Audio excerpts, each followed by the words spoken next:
But to start off now, the 2024 poll battle is heating up with every passing day. And the man leading the opposition charge yet again is the Congress leader Rahul Gandhi, who is now trying to drive the poor versus rich narrative, promising to end poverty in a flash. Khatakhat is how he visualizes it to happen. Meanwhile, the BJP's well-oiled election machinery continues to march on, with the Prime Minister now dumping Vikas and raking up the Shehzada in his poll speeches, a term he loves using really against the Gandhi scion to paint him as an elite, disconnected person from ground zero. Now, Rahul meanwhile says that the shift in narrative shows the fear in the BJP's ranks. He believes South, especially Kerala, will remain elusive for the Saffron Party. Now, Gandhi's future in his family bastion Amethi, of course, is unclear at this point in time. The Congress hasn't confirmed if it will really, field its top Neta again after the humiliating loss in 2019 to first-timer Smriti Irani from the BJP. But he's contesting from Wayanad, which was cakewalk, of course, for him in 2019. But now is turning out to be a hot contest with his own ally at the centre, the left, fielding a promising candidate against him. From being accused of not being on the ground when needed, to being mocked for being away on his Nyay Yatra instead of forging alliances back in the national capital, everything Rahul Gandhi has done has faced ridicule from his opponents, and sometimes from his own people as well. Now, despite this, Rahul is sticking to his caste census pitch, despite it backfiring in the assembly elections. He wants to be the messiah against poverty and social injustice. That's what it looks like, at least. Amid all of this, the Gandhi scion has received support from his sister Priyanka Gandhi, who has made a passionate appeal for her brother while speaking in Wayanad earlier in the day. Priyanka Gandhi has called Rahul a relentless fighter, undeterred by the barrage of abuses, slander, and even false accusations hurled at him by his political opponents. Let's listen into what she said. You have an MP from here, my brother Rahul, who has done nothing but fight for you. They called him all sorts of names. They abused him every day. They spread lies about him. They made videos on social media lying about him. They continue to do it every single day, but he did not stop. They put false cases against him in every corner of this country, in Gujarat, in Bihar, elsewhere, so that they should harass him as much as they could. Called his martyred father a traitor to this nation. They called his martyred grandmother traitor to this nation. They called his grandfather, great-grandfather names. You look at Kerala itself. Look at the government that is running here.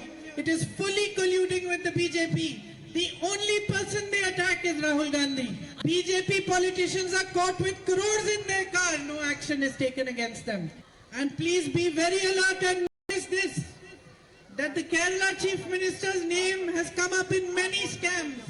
But nowhere has Modi ji's government taken any action. Every other opposition leader is attacked, harassed, put into jail, cases are put on them, but not against the Chief Minister of Kerala.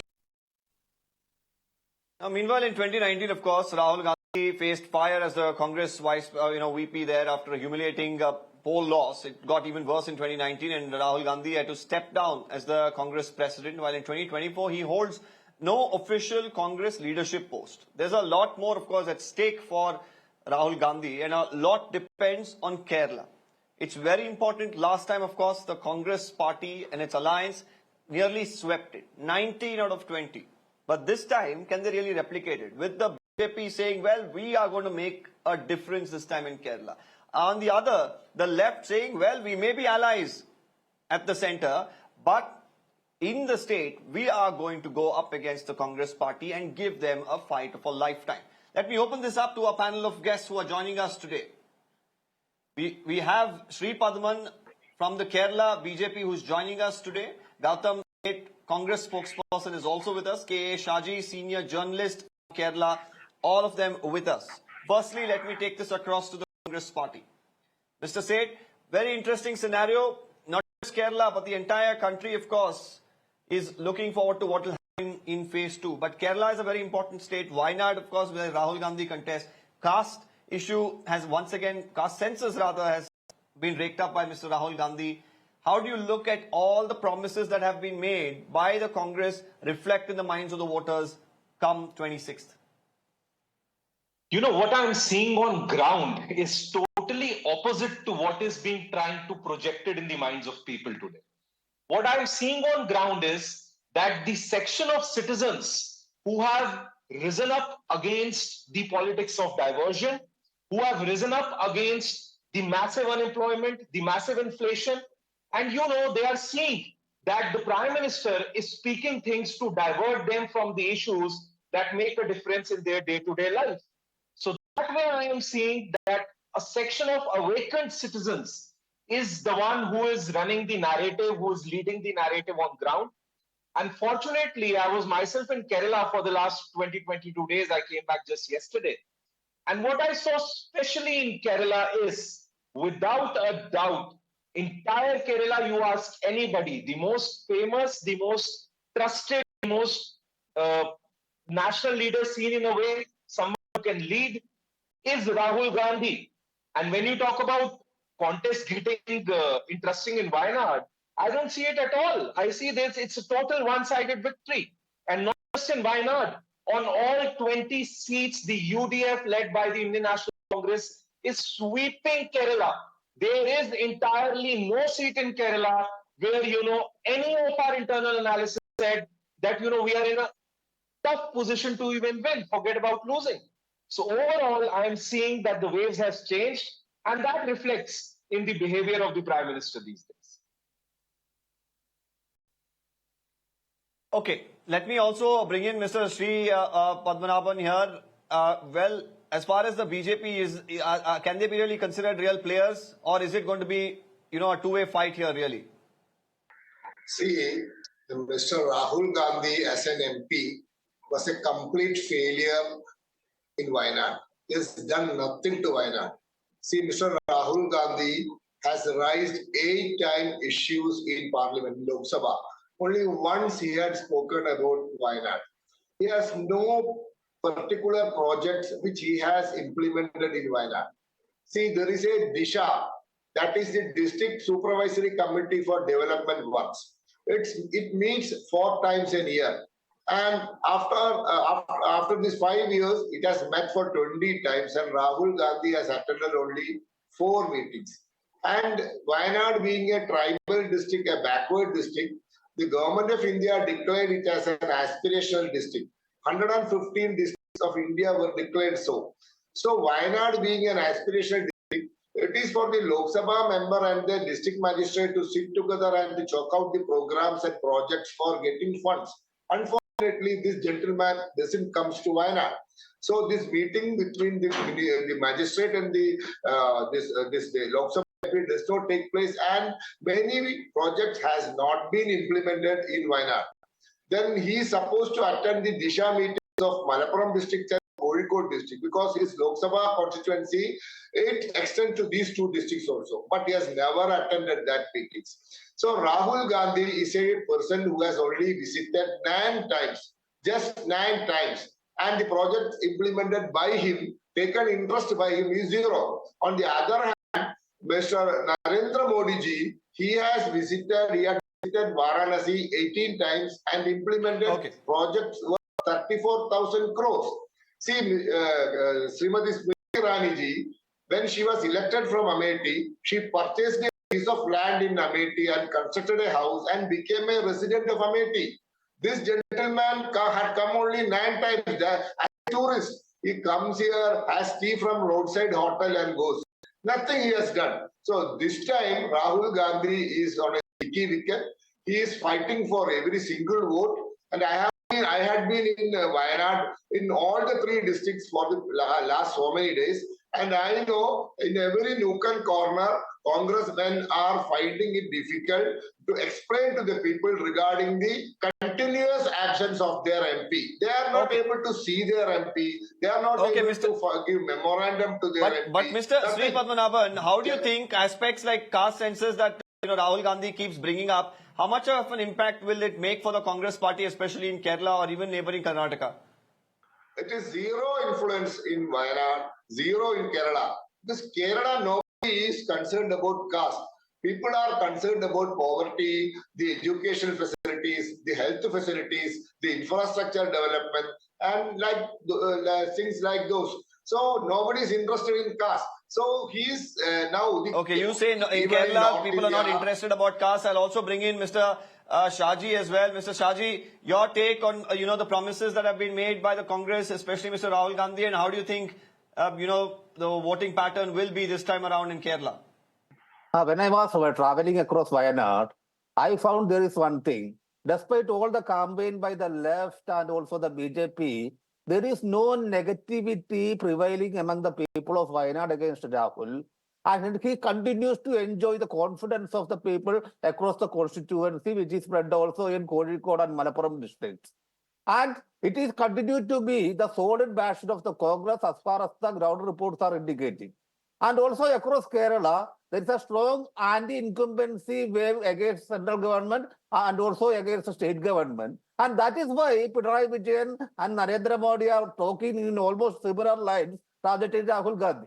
But the fact is that almost all the opinion polls indicated, majority of seats the Congress-led UDF may get, and the number of seats to be won by the LDF may reduce to 2 or 3. That is the information we are gathering from across the state.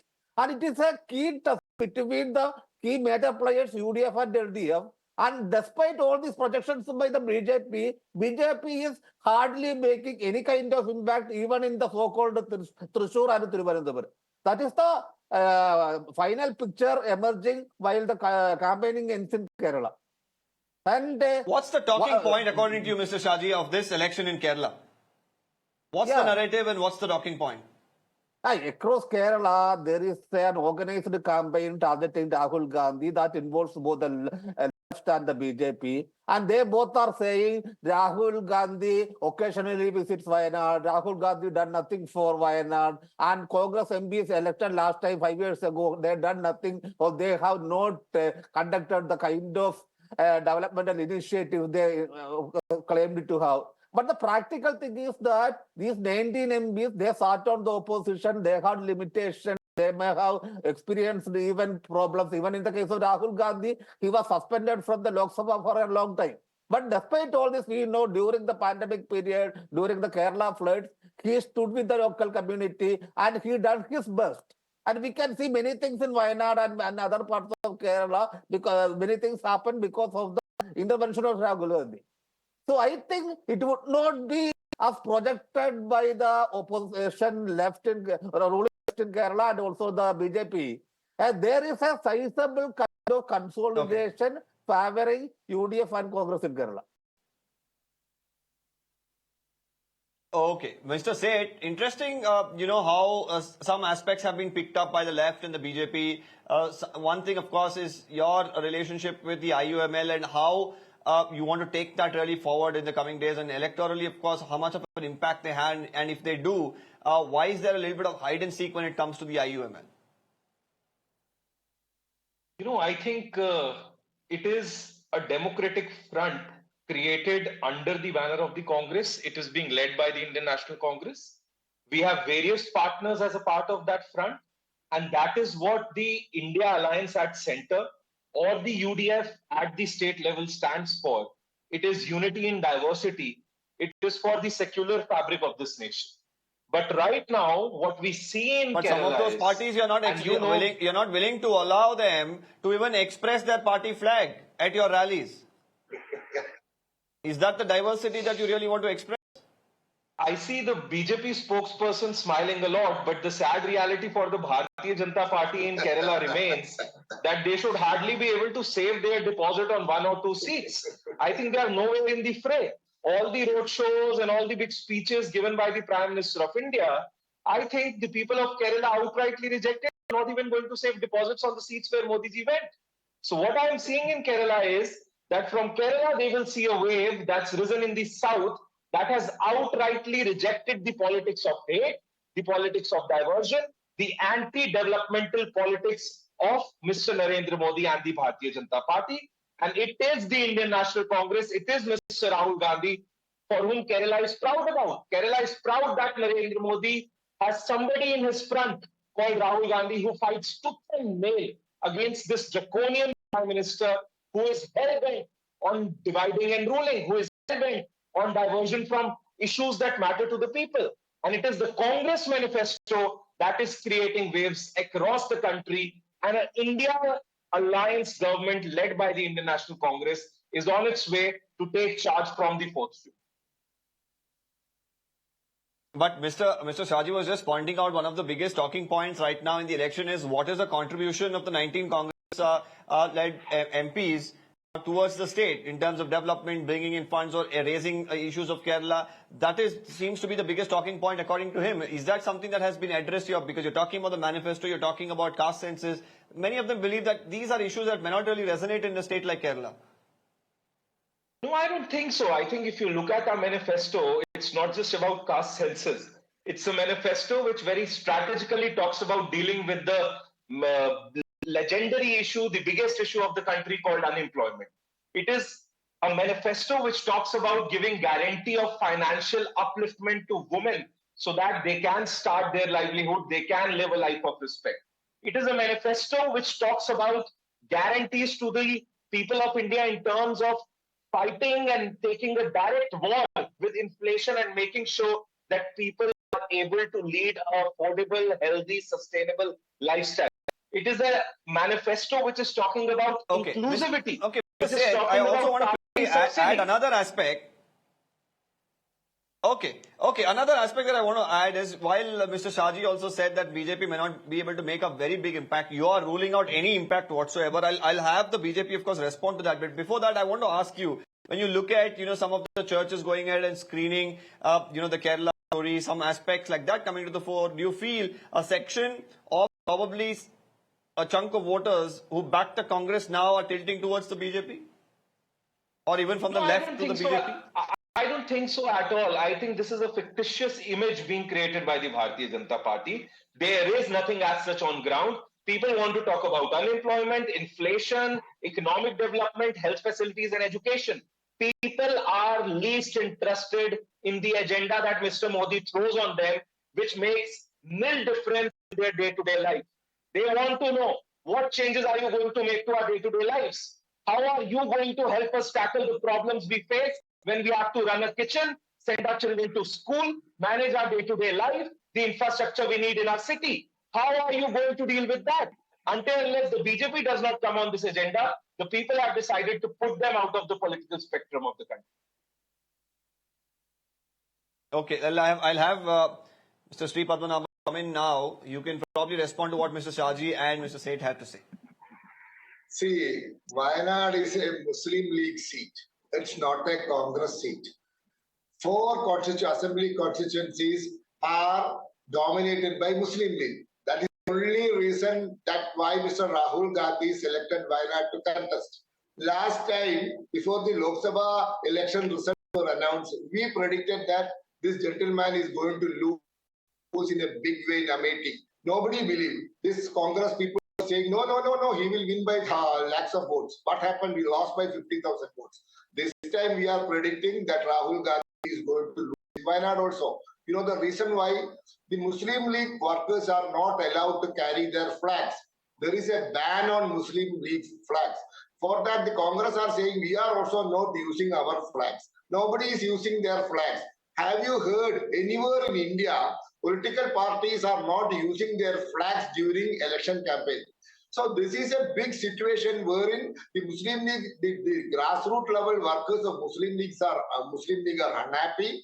They are not going to vote for Rahul Gandhi because the very reason that this gentleman came and became their candidate. They are not able to raise their flags.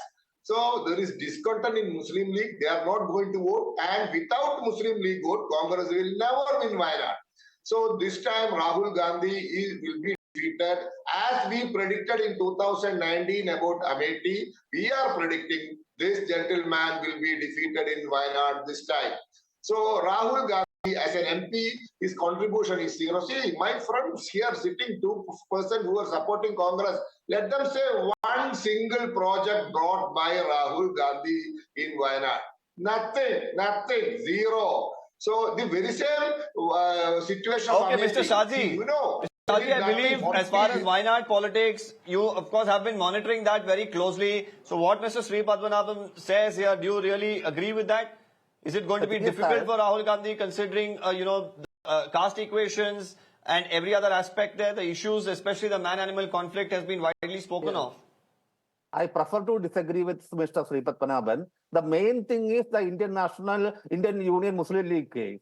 The Indian Union Muslim League is a majority only in 4 assembly constituencies, which are Vandur, Nilambur, Wayanad, and some parts of Tiruvambadi. In the other parts, like Sultan Batheri, Kalpata, and Manandavadi, Congress is a formidable force. It is not a Muslim constituency as projected by BJP in the outside. It is a cosmopolitan and inclusive community. There is a sizable portion of Christians, there is a sizable portion of tribals, and it is a clear mix of people from different caste and community groups. So making Wayanad or dubbing Wayanad as a Muslim majority area is far from truth. That is one thing. And at another level, Indian Union Muslim League has a long tradition of standing solidly with Congress, and it is one of the most trusted long-term ally of the Congress. And they will not ditch the Congress at any point of time. And they have no objection so far about not using their flags in the election campaign.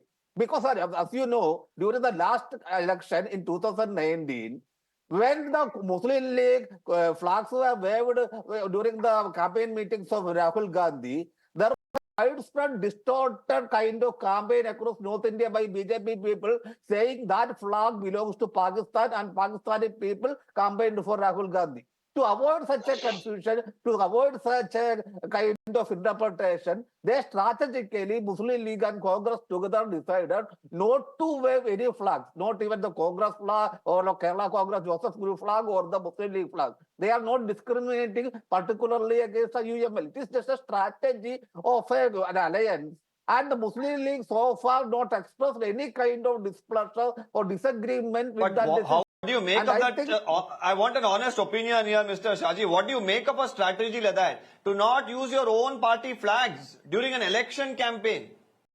It is a strategy. The BJP actually may say what it wants, but don't you take pride in your own party flag? People might have pride in their party flag, but it is a strategy given the prevailing situation in India. Because wherever people are sporting the green color, they are saying it is something belonging to the Pakistan. And the Indian Union Muslim League is a minority party, and we believe it is not a communal party. And it has very considerable clout on the North Kerala side. And many people in North India are not aware about its history, how it contributed to social and communal harmony in Kerala. Okay, so it is very difficult. Okay, Mr. Shaji, we've spoken about Rahul Gandhi, we've spoken about the Congress quite a bit. Now, of course, the left here is vying for some of the seats that the Congress has won last time around. It's going to be a tough fight. And, many of them were busy today from the left. They couldn't really join us. So let's talk about also the BJP, whether it can actually make any difference, or is it just going to be a difference as far as vote share is concerned? Firstly, Mr. Seth, what do you think is going to happen? Firstly, I want to clarify to the viewers about the misleading that is being done by the BJP spokesperson here. As per the official records of the Lok Sabha, which are right in front of me, I can send it to the spokesperson for his verification.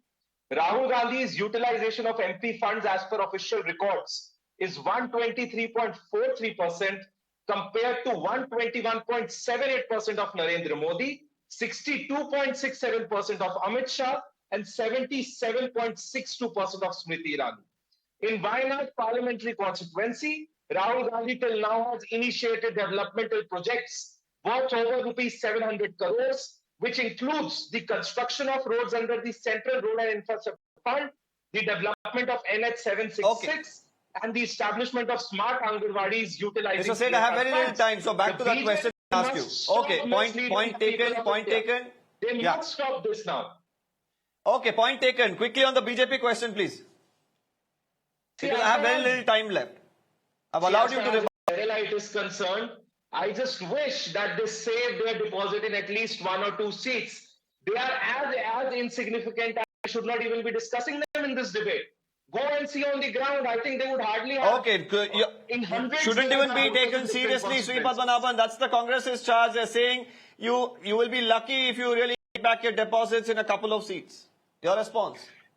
Mr. Bopanna, you will be remembering in 2014 when Smriti Irani went to contest in Amethi, Srimati Priyanka Gandhi asked Smriti, which Smriti, who?